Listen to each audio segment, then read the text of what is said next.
अजून एक महत्त्वाची बातमी आहे। IAS अधिकारी विकास रस्तोगी यांच्या मुलीनं आत्महत्या केली आहे। वकिलीचं शिक्षण घेणाऱ्या 27 वर्षीय मुलीनं आत्महत्या केली आहे। आत्महत्येचं कारण मात्र अस्पष्ट आहे। दरम्यान IAS अधिकाऱ्याच्या मुलीनं आत्महत्या केल्यानं चांगलीच खळबळ उडाली आहे।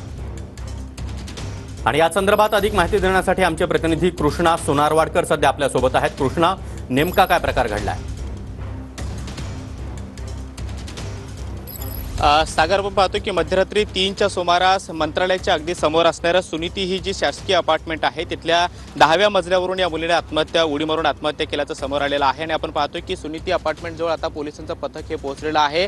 मध्यरात्री हा सगळा प्रकार घडलेला होता आणि 27 वर्षाचं वकिलीचं शिक्षण घेणारी ही मुलगी होती। IAS अधिकारी विकास रस्तोगी जे एज्युकेशन डिपार्टमेंटमध्ये महत्त्वाच्या पदावरती कार्यरत आहेत, त्यांच्या मुलीने ही आत्महत्या केल्याची बातमी समोर आलेली आहे। आपण पाहतो की 3 वाजता ही आत्महत्येचा प्रकार घडलेला होता आणि पहाटे मुलीचं जी काही बॉडी आहे ती शवविच्छेदनासाठी पाठवण्यात आलेली आहे। मात्र या सगळ्या प्रकरणाची चौकशी सध्या पोलिसांकडून सुरू आहे। स्वतः पोलीस उपायुक्त प्रवीण मुंडे हे देखील घटनास्थळी उपस्थित आहेत। त्याचबरोबर कप्परड पोलीस ठाण्याचे अधिकारी सुद्धा उपस्थित आहेत आणि समोर जी बिल्डिंग दिसते आहे त्या सुनीती अपार्टमेंटच्या 10व्या मजल्यावरनं मुलीनं उडी मारलेली होती आणि खाली असणाऱ्या बाईकवरती ती पडली आणि त्यानंतर तिचा जागीच मृत्यू झाल्याचं कळतं आहे।